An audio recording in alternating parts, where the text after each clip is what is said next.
You don't wake up in early medieval England because you feel rested. You wake up because the day will punish you if you don't. Survival here isn't about ambition, comfort, or self-expression. It's about staying alive long enough to see the next sunrise. Every decision, every movement of your body, every mouthful of food is shaped by forces you didn't choose and cannot escape.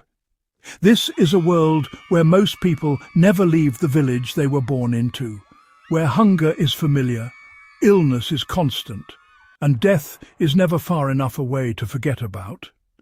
And yet millions lived here, worked here, raised children here, and endured conditions that would break most modern people within weeks. Before we go any further, take a second to support the channel. Like the video, share it with someone who loves real history, drop a comment with your thoughts, and subscribe to Worlds Before Us if you want more honest reconstructions of how people actually lived.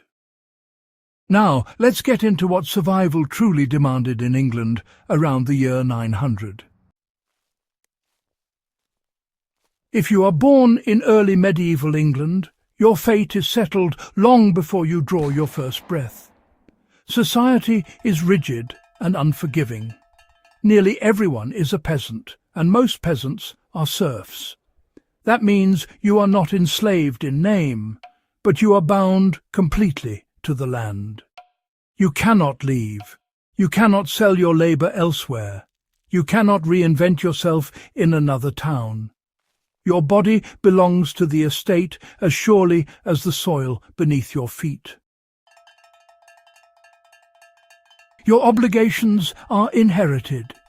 If your father was a serf, so are you. If you have children, they will be too. The Lord owns the land. The Church governs morality and fear. You provide labour, crops and obedience in exchange for protection that can vanish the moment you fail to meet expectations. There is no contract to renegotiate and no court to appeal to. The system works because there is nowhere else to go. Work begins at first light, not sunrise. The agricultural year dictates everything.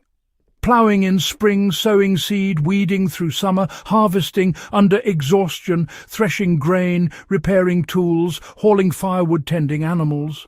There are no machines. Tools are crude and wear down quickly. Your body is the engine that keeps the entire system running. Injuries are inevitable. A twisted ankle, a deep cut, a broken bone that heals crooked. Infection turns minor wounds fatal. Archaeological evidence shows joints worn down early, compressed spines, healed fractures, and signs of chronic malnutrition. Many men in their 30s already walk with the stiffness of old age. Rest does not exist. There is only less work for a brief moment, then more again. Food is never abundant. Most meals consist of coarse bread made from barley or rye, sometimes mixed with whatever grain could be stretched the farthest that year. Alongside it is thin porridge and whatever vegetables a small garden produces. Beans, peas, onions, cabbage, when luck allows. Meat is rare. Hunting is forbidden. Forests belong to the nobility, and poaching is a serious crime. Hunger is not constant starvation, but it is always present.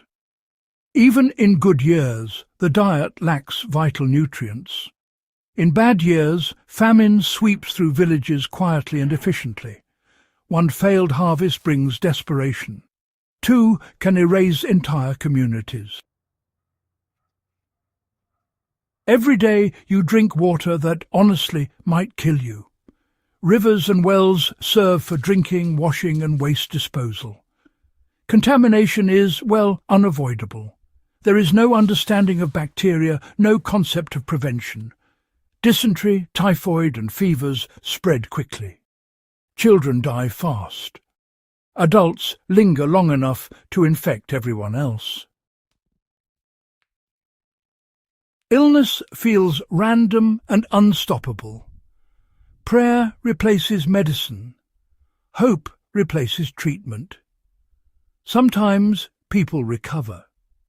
Often they don't. Some deaths come from a source no one understands. In wet years, a fungus infects rye. When baked into bread, it looks harmless. Then, well, the sickness begins. Muscles seize, limbs burn with pain, hallucinations strike. In severe cases, fingers and toes blacken and fall away. Entire villages suffer at once. People call it divine punishment, never knowing the poison is in the bread they rely on to survive. Even the wealthy are not safe. Lead glazes, pipes and cookware slowly poison those who can afford refinement.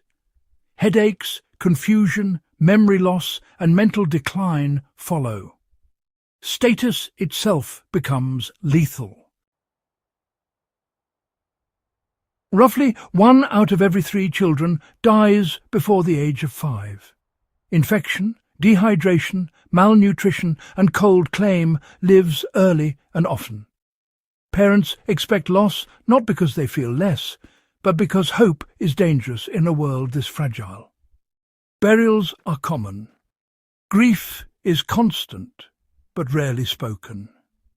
Work must continue. Surviving childhood improves your odds, but it does not guarantee safety.